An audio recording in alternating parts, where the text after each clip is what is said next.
এই ভিডিও যেটা নিয়ে আলোচনা করব ভিডিওতে সেটা হলো ডাব্লিউবিপি কনস্টেবল 2025-এর ফাইনাল কাট অফ। তোমাদের ইতিমধ্যে ফিজিক্যাল যেটা মাঠ ছিল সেটা হয়ে গেছে, তো পাসের হার খুব কম। তো তোমরা খুব প্যানিকে রয়েছো যে আমি মাঠে পাস করেছি, আমি ফাইনাল সিলেকশন পাবো কিনা। তো তোমাদের সব যেটা প্যানিক আছে চলে যাবে, তোমরা ভিডিওটা সম্পূর্ণ দেখো। আমি বলছি ভিডিওর প্রথমেই, যারা মাঠে পাস করেছো তাদের পুরোপুরি একদম 100% এখনো পর্যন্ত ফাইনাল মেরিট আসার সুযোগ রয়েছে। এবং এই ভিডিওটার কাট অফটা যেটা বলবো সেটা 100% রিয়েল অথেন্টিক হবে, ঠিক আছে? অথেন্টিক, এটা পুরো আমি অ্যানালাইসিস করে বলছি, পুরো একদম ফুল অ্যানালাইসিস করে বলবো, ঠিক আছে? অ্যানালাইসিস থাকবে ফুল। তো তোমরা ভিডিওটা সম্পূর্ণ দেখো। তো দেখো, তোমাদের এই যে ছিল মেল কনস্টেবল, ঠিক আছে? মেল কনস্টেবল ভ্যাকেন্সি তো তোমরা জানোই, আমি লিখে দিচ্ছি 8,212 ভ্যাকেন্সি ছিল এবং মাঠের জন্য ডেকেছিল 43,205, ঠিক আছে? ফিমেলদের ক্ষেত্রে কত ছিল? ফিমেলদের ক্ষেত্রে ভ্যাকেন্সি ছিল 3,537 এবং মাঠে ডেকেছিল 16,965। কিন্তু এবারে যে খেলাটা হয়েছে সেটা হয়েছে পিএমটি পিএটিতে মেন খেলা হয়ে গেছে, যা হওয়ার পাসের হার খুব কম। এই যে ফিমেলদের ক্ষেত্রে যেটা পাস করেছে সেটা হলো খুবই কম, অ্যাপ্রক্স লিখতেই হবে আমাকে, অ্যাপ্রক্স 25%। মানে মূল ভ্যাকেন্সি তোমাদের ছিল কত মেয়েদের? 3,537। তো তো যেটা ইন্টারভিউর জন্য ডাক পাবে সেটা 25%, মানে তোমরা বুঝতেই পারছো সেটা 1x এর থেকে মানে 1.1x এর মতো ইন্টারভিউর জন্য ডাক পেয়েছে। মানে যারা ইন্টারভিউ দেবে তাদেরই একটা বিশাল চান্স রয়েছে। যারা এই যে তোমাদের 15-এর মধ্যে ইন্টারভিউ, তো 15 মার্কসের মধ্যে যারা 5-6 পাবে তারাই পাবে না, যারা একটু ভালো পাবে তারাই একদম 100% চান্স হবে। তো মেয়েদের জন্য তো একদম কিছু ব্যাপারই নয়। তো তোমাদের যে মেন টেনশন রয়েছে সেটা হলো, সরি, ফিমেলদের জন্য কোনো টেনশন নয়, যেটা টেনশন রয়েছে সেটা হলো মেয়েদের ক্ষেত্রে দেখো, মেয়েদের ক্ষেত্রে কি হয়েছিল বলতো? মেয়েদের ক্ষেত্রে যেটা হয়েছিল সেটা রানের টাইমটা কমিয়ে দিয়েছিল, 4 মিনিট করে দিয়েছিল। এবং এই যে ট্র্যাকটা 200 মিটার অলরেডি করে দিয়েছিল সব জায়গায়, তার জন্য মেয়েরা বেশি দৌড়াতে পারেনি এবং খুব কম সংখ্যক পাস করেছে। কিন্তু ছেলেদের ক্ষেত্রে যেটা হয়েছে সেটা ওদের প্রিভিয়াস ইয়ারেও যেটা ছিল 6.5 মিনিট, এবং অনেক মাঠে 200 মিটারের ট্র্যাক ছিল, এবং ছেলেদের যে জিদ এবং থাকে, তো সেই ক্ষেত্রে মেলদের পাসের হার খুবই বেশি এবং সেটা 45%-এর মতো পাস করেছে, ঠিক আছে? একটু বেশি, তাও তোমাদের কোনো চিন্তার বিষয় নয়, আমি তোমাদেরকে ভালো করে বুঝিয়ে বলছি, ঠিক আছে? তো ছেলেদের ক্ষেত্রে তোমরা ধরে নিতে পারো 2 পয়েন্ট সামথিং কিছু, 2.2 এর মতো ইন্টারভিউতে, মানে two two গুণায় 2x, approx 2x ধরতে পারো, ইন্টারভিউর জন্য ডাক পাবে, ঠিক আছে? ইন্টারভিউর জন্য। তো আমি কেন বলছি যে অন্যবারের তুলনায় এবারে তোমাদের পাস মানে ফাইনাল মেরিটে আসার চান্স বেশি, তো তোমাদেরকে একটু বুঝিয়ে বলি, দেখো। আচ্ছা, আমি এই পাতে চলে আসছি। আগে যেটা হতো, বন্ধ করিস আরাম, আগে এইবারই। তো প্রিভিয়াস ইয়ার যেটা হতো, ঠিক আছে? তোমরা ভালো করে বুঝবে ব্যাপারটা। প্রিভিয়াস ইয়ার যেটা হতো, প্রথমে তোমাদের হতো প্রিলি, তারপরে হতো প্রিলির পর হয়ে যেত পিএমটি বা পিইটি, পিএমটি পিইটি, ঠিক আছে? তারপরে হতো মেন, তারপরে হতো ইন্টারভিউ, ঠিক আছে? এটা ছিল শিডিউল আগে। আচ্ছা, আমি একটা উদাহরণ দিয়ে বোঝাই। তোমাদের সাপোজ প্রিলিতে 6 লাখ ছিল স্টুডেন্ট, পিএমটি পিইটিতে তার যারা পাস করতো কতজন? 10x, মানে মূল ভ্যাকেন্সি 10,000 থাকলে 1 লাখ জন পাস করতো আগে যেটা হতো। মেন এক্সামের জন্য কত হতো? 5x পাস করতো, মানে 50K, ঠিক আছে? এবং ইন্টারভিউর জন্য শর্ট লিস্ট করতো মেনের কাট অফ বার করে 2x, এটা ছিল আগের। আর এখন নাও যেটা করেছে সেটা ডাইরেক্ট মেন এক্সাম, পিলির কোনো গল্প নেই, মেন, তারপর পিএমটি পিইটি, তারপর ডাইরেক্ট করেছে ইন্টারভিউ। তো এটা, এই যে সবাই ভাবছে যেটা একটা সিম্পল প্রসিডিউরের চেঞ্জ হয়েছে, না, একদমই নয়। এটা একদম 100% লজিকটা খুবই ভালো লজিক রয়েছে এবং এটাতে খারাপ হয়েছে, কিন্তু যারা পাস করে গেছে তাদের জব পাওয়ার মানে একটা যেটা চান্স সেটা খুবই বেড়ে গেছে। আমি বুঝিয়ে দিচ্ছি তোমাদের, দেখো। মেনে সাপোজ এখানেও 6 লাখ, মূল ভ্যাকেন্সি 10,000, ভ্যাকেন্সি দুই ক্ষেত্রেই 10,000 আমি ধরলাম, ঠিক আছে। 6 লাখ এখানেও ভরলো, মেন এক্সাম দিল। পিএমটিপিএতে কতজন পাস করেছে? অ্যাপ্রক্স 5x, ঠিক আছে। এবং ইন্টারভিউর জন্য ডেকেছে অ্যাপ্রক্স 2x, ইন্টারভিউ দিচ্ছে 2x। কিন্তু এবারে দেখো, আগের বছরে যেটা হতো সেটা হলো এত রকমভাবে এই ছেলেরা ছাড়তো, মানে যারা ভালো মার্কস পেয়েছে তারা আগে বাদ হয়ে গেল, তারপরে ফাইটটা অন্যরকমভাবে মেনে হতো। কিন্তু এবারে যেটা হয়েছে সেটা একজন স্টুডেন্ট কাট অফ গেছে, তো তোমাদের কত মেনের কাট অফ গেছে কত 48.50, তো তো তোমাদের যেটা গেছে এই কাট অফটা, কেউ কেউ পেয়েছেন 80, কেউ আবার পেয়েছে 48.50। তো এবারে যেহেতু খুব কম সংখ্যক ডেকেছে, তো তোমাদের যারা মাঠে ডেকেছে না, তাদের মধ্যে যারা ভালো মার্কস ছিল, যারা মোর দেন 60+, 65+, এরকম যারা ভালো ভালো ক্যান্ডিডেটস, তারা তাদের হাইট কম থাকে, ঠিক আছে, হাইট কম, কারোর আবার ওয়েট কম, ঠিক আছে, বা ওয়েট বেশি, দৌড়াতে পারে না, রান করতে পারে না, ঠিক আছে।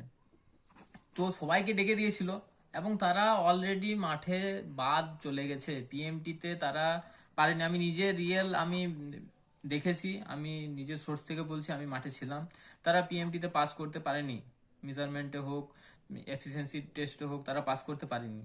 তো এবারে যারা পাস করেছে, এই যে 2x বললাম, ঠিক আছে, আগের ক্ষেত্রে অন্য ছিল, আগের ক্ষেত্রে 50,000 জনের মধ্যে 2x হতো, তো সেটা আলাদা ছিল, এই 50,000 জন বসতো।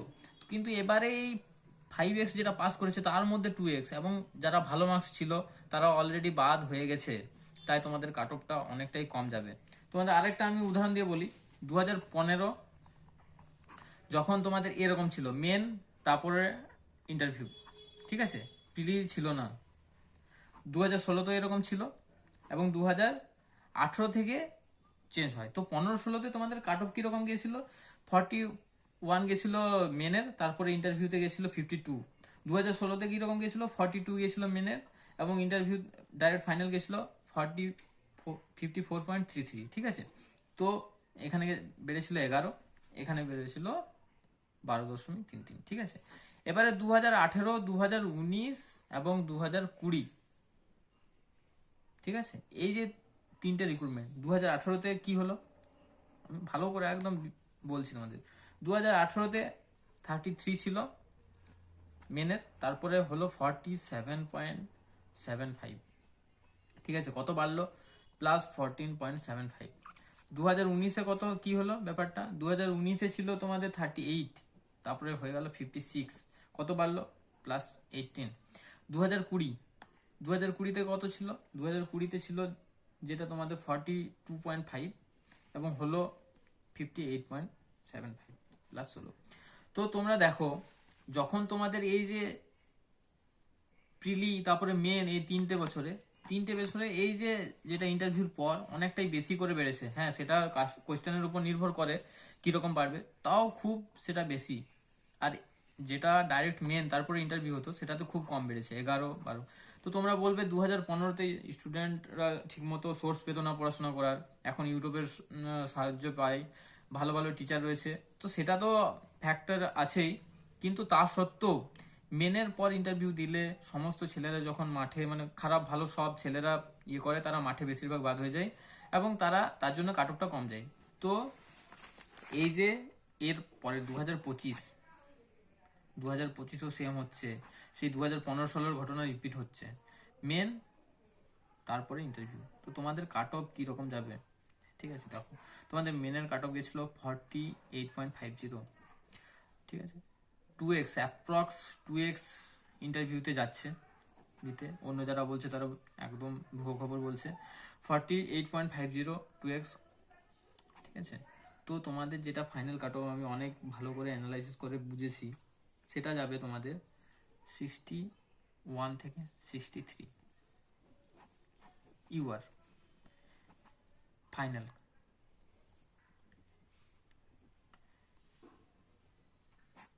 এটা শুধু মুখে বলে দেওয়া নয়, এটা অনেক অ্যানালাইসিস করে আমি বলেছি 61 থেকে 63। তো এবার দেখো, 48.50 ছিল তোমাদের মেনের কাট অফ, 61 যদি কাট অফ যায়, নিশ্চয়ই 15 থেকে সেই মার্কসটা কম। আগে যেটা হতো 16 বেড়ে যেত, 18 বেড়ে যেত, সেটা তো হচ্ছে না। সেটা অবশ্যই 15 থেকে কম এবং অনেকটাই কম। ঠিক আছে, তোমরা যদি 12-13 পর্যন্ত পাও তাও তোমাদের একটা বিশাল চান্স রয়েছে ফাইনাল মেরিটে সিলেকশন হওয়ার। এবং এরকম অনেক ক্যান্ডিডেট হবে যারা ইন্টারভিউ দেবে, যাদের কম মার্কস আছে, একদম 48 আছে, 48.50 আছে, তারাও একদম 14 পেয়ে 13 পেয়ে একদম ইন্টারভিউতে ফাইনাল সিলেকশন নেবে। এবং যা এমনও আছে, এই যে তোমাদের আমি বারবার যে উদাহরণটা দিই, আমি সেই উদাহরণটা আবার আবার দেবো। সাপোজ কারুর আছে 49 মার্কস এবং সে ইন্টারভিউতে পেলো +13 পেলো, ঠিক আছে, তাহলে তার কত দাঁড়িয়ে গেল? 62। ফাইনাল কাট অফ আমি বললাম কত? 61 থেকে 63। তাহলে এই রেঞ্জেই পড়ছে 62, তার ফাইনাল সিলেকশন হয়ে গেল। ঠিক আছে, এবারে কেউ আছে 53, ঠিক আছে, 53 আছে এবং সে কত পেলো? সে পেলো 7, ঠিক আছে, তার দাঁড়ালো 60, যেটা 61 থেকে 63-র বাইরে, তার সিলেকশন হলো না। 49 পাওয়া স্টুডেন্টও সিলেকশন পাবে এবং 53 কিছু জন এরকম বাদ যাবে। তো আমি বলবো তোমরা ইন্টারভিউটা খুব ভালো রকমভাবে ফোকাস করো। ঠিক আছে, কাট অফ এবারে আগের মতো হবে না, 15-16 এরকম বাড়বে না। এবারে আমি যেটা বললাম 61 থেকে 63 কাট অফ থাকবে, তোমরা দেখে নিও। এবং আমি বলে দিই, তখন অনেকে কমেন্ট করবে মেয়েরা, তো মেয়েদের তো বলার কিছু নেই। মেয়েদের যেটা হয়েছে 1.1x, তো মেয়েদের যারা ইন্টারভিউ একটু ভালো করে দেবে, ঠিক আছে, ইন্টারভিউ ভালো করে দিলেই তারা পাস করবে। সে যদি 8 পায় তাও পাস করবে, 9 পায় তাও পাস করবে, ভালো করে দিলেই কিছু জন বাদ যাবে। তো মেয়েদের কাট অফ একদম কম যাবে। তাও আমি বলে দিচ্ছি, মেয়েদের ক্ষেত্রে যে কাট অফটা থাকবে, মেয়েদের ফাইনাল কত গেছিলো? 36-এর মতো গেছিলো। তো মেয়েদের ওই 45 থেকে 47-এর মধ্যে থাকবে। তো এটাতে ভয় পাওয়ার কিছু নেই, মেয়েরা যদি ভালো করে ইন্টারভিউ দেয় প্রায় সবাই 100% জব পাবে। ঠিক আছে, আমি বলে দিলাম মেয়েদের ক্ষেত্রে। এবার আরেকটা যেটা ব্যাপার, সেটা চলে আসি আমি ইন্টারভিউ প্রিপারেশন। ঠিক আছে, তোমাদের ছেলে এবং মেয়েদের ইন্টারভিউটাই মেন ফ্যাক্টর হয়ে দাঁড়াবে। যারা পাস করে গেছো তারা 100% সবাই জব পেতে পারো, যে আমার মার্কস কম আছে, আমার বেশি আছে, ওরকম কোনো ব্যাপার নেই। সবারই এক জব পাওয়ার এখনো চান্স আছে। তো আমি তো এতদিন ছুটিতে ছিলাম না, মানে এখন ছুটি নিয়েছি, তো ডিউটি চলাকালীন আমি ভিডিও বানাতে পারিনি। তো তোমাদের এখন আমি ইন্টারভিউর জন্য ব্যাক টু ব্যাক 5টা ক্লাস নিয়ে আসবো তোমাদের হেল্পের জন্য। আমি রেডি করছি ক্লাসগুলো, তো তোমরা ভিডিওগুলো দেখবে। আর চাইলে তোমরা যদি বলো কেউ মক দিতে চাও, ঠিক আছে, আমি এই ইয়েতেই গুগল মিট থাকে, এসবের মাধ্যমে আমি তোমাদের হেল্প করার জন্য অবশ্যই আমি একটা মক নিয়ে নিতে পারি। যদি তোমরা কমেন্ট করবে, সেরকম আমি তোমাদের লিঙ্কের ব্যবস্থা করে তোমাদের কনফিডেন্স বাড়ানোর জন্য এবং কিছু টিপস দেওয়ার জন্য এটা অবশ্যই আমি করব, কারণ আমি তোমাদের সাথে সবসময় ছিলাম এবং আছি, থাকবো। আমি কিছুদিন ছুটি না পাওয়ার কারণে এই ভিডিও বন্ধ ছিল আমার। তো ইন্টারভিউর ক্লাস আসছে, আমি রেডি করছি। যেটা ফার্স্ট ক্লাস থাকবে সেটা আমি বলে দিই তোমাদের, all about WBP and West Bengal. এটা আমার ফার্স্ট ক্লাস থাকবে, তো তোমরা সবাই দেখবে। এই ওয়েস্ট বেঙ্গল পুলিশের সমস্ত কিছু এবং ওয়েস্ট বেঙ্গলের অনেক সমস্ত কিছু নিয়ে একটা ভিডিও থাকবে ফার্স্ট। তোমার 5টা ক্লাস আমি কভার করে দেবো। তো তোমরা সবাই চ্যানেলটা সাবস্ক্রাইব করে রাখো। কাট অফ আমি বলে দিলাম 61 থেকে 63, তোমরা মিলিয়ে নেবে। ঠিক আছে, সবারই পাস করার এখনও রয়েছে চান্স ফাইনাল মেরিটে আসার। তো সাবস্ক্রাইব করো, ঠিক আছে। আর তোমরা যারা যারা দিয়েছো, যারা প্যানিকে আছো, তাদের কাছে ভিডিওটা পৌঁছে দাও, যারা প্যানিক না করে এবং ইন্টারভিউর জন্য প্রিপারেশন করে। এবং যদি ইন্টারভিউর ভিডিও চাও তো এক কমেন্ট করবে, আমি অবশ্যই তাহলে এনকারেজ হয়ে ভালো করে ভিডিওটা বানাবো। জয় হিন্দ।